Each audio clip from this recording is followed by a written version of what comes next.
Anyari kay Ping Lacson pala. Himala, yung mga katanungan niya sa COA witness, biglang pumabor kay VP Sara Duterte. Yung witness na yan, nabuking na wala di umanong security clearance. So ito, panoorin po natin ang katanungan ni Lacson na kung saan pabor ito kay VP Sara at sinundan pa ni Senator Robin Padilla. Ang nangyari, nga. Itong video. For security clearance level, top secret being the highest, access sa documents saka information, restricted being the lowest. Meron ka ba security clearance na nag-grant o na-issue para sa'yo? Wala naman. Yun lang. You know, I assume na mataas yung security clearance mo kasi ang hinahawakan mo, ino-audit mo, confidential information, confidential funds, di ba? Yes po, Your Honor. So I wonder why wala ka security clearance kasi Yun paano lang. ka mag-audit? Kasi pag may intelligence project, naka-board yan eh. Lahat ng aliases, yun ang nakalabas. Pero yung tunay na identities corresponding to the aliases, naka-board. Pag declassified na, terminated na yung program, yung activity o yung project, intelligence project, pwede na ilabas yun kasi declassified na yun. So kung wala kang security clearance, paano ma-access? Yung tulad ng sinabi ni Senator Subiri, quarterly, nagpapadala si Senate President, Speaker of the House, ng intelligence and confidence, paano ginastos? Kasi may oversight powers kami, di ba?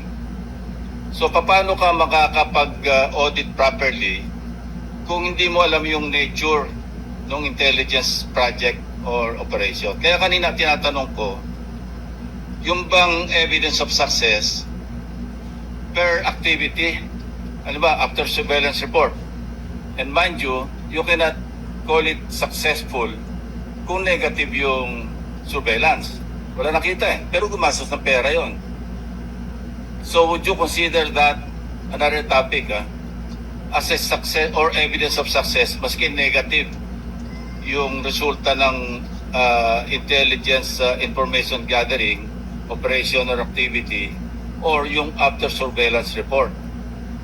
So kung walang result, negative, ano yun, hindi successful, hindi pwedeng i-clear?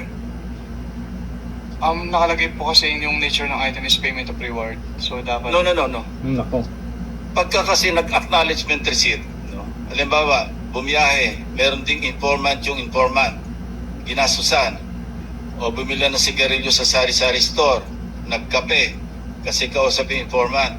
Wala ka makikitang... Oh, thank you, Mr. President. Kindly wind up, Senator Lacson. Pati ako nabitin eh. You just respond na lang. We'll wait for your answer. Ay, sorry po. pwedeng ba ulit?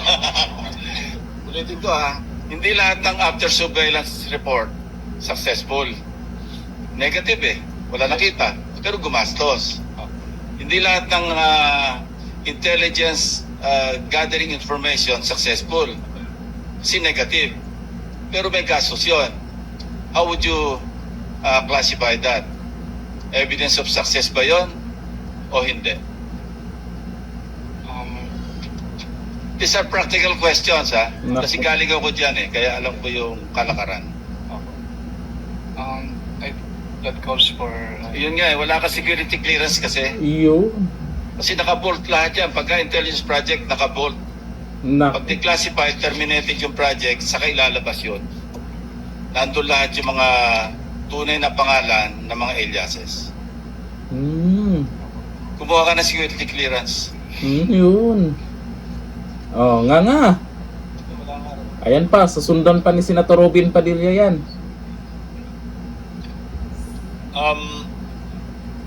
Next to interject would be Senator Judge Padilla. Yan. You may proceed when you're ready, sir. You have 2 minutes. Maraming salamat po, Ginoong Tagapamahalang Hukom. Susundan ko lang po yung mga tanong ko kanina, kabayan, Nueva Okay. Ecija. Opo. Yung una pong cheque ay 125 million December 20. 2022, tama po ba? Yes po, Your Honor. Opo. Batid niyo po ba na ang founding anniversary ng CPP-NPA ay December 26? Wala po akong personal knowledge about that, Your Honor. Opo. Dahil wala po kayong katulad ng sinabi, Senator Lacson, wala po kayong clearance, ano? Yun, inulit pa.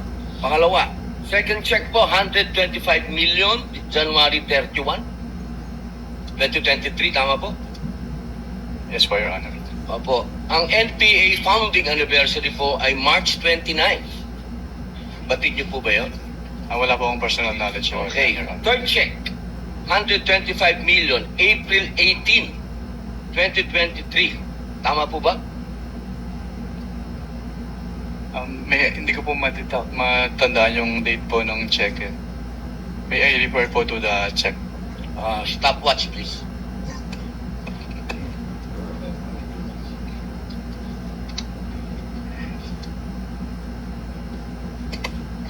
Kang hindi na alam ang gagawin ng April witness 18, 2023 po, yung 125 million.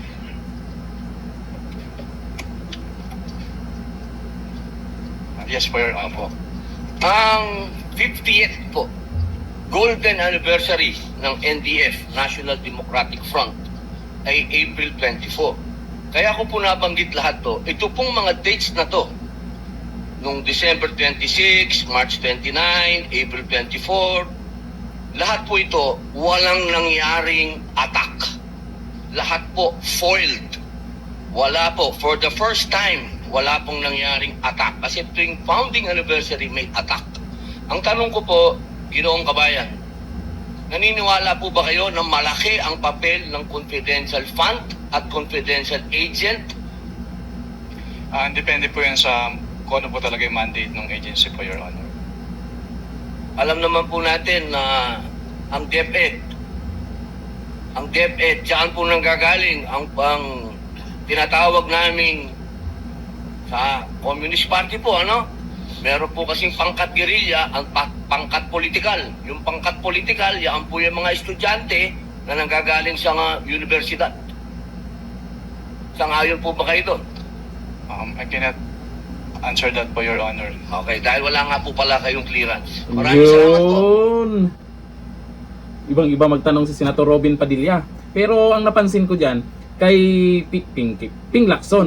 Kasi yung mga tanong niya ay mukhang dyan nagsimulang natameme yung witness. At nabuki nga na walang security clearance at malamang may marami siyang hindi alam. Bakit kasi yan pa yung ginawa niyong witness dyan? Ilang araw na mula nung una yung witness nyo sablay at dapat naman talagang ihinto ang impeachment trial na yan. Ilagi na lang kayong pinagtatawanan ngayon sa social media. Ngayon eto, maraming nagtaka kung bakit ganyan na ang galawan ni Senator Ping Lacson ha. Pero sa totoo lang, ganyan talaga yan si Ping Lacson noon. Magaling talaga yan pagdating sa investigasyon. Yun nga lang na itong nakaraan, mukhang nagbago yung galawan niya. Pero ngayon, eto, may maganda rin naman siyang ginawa.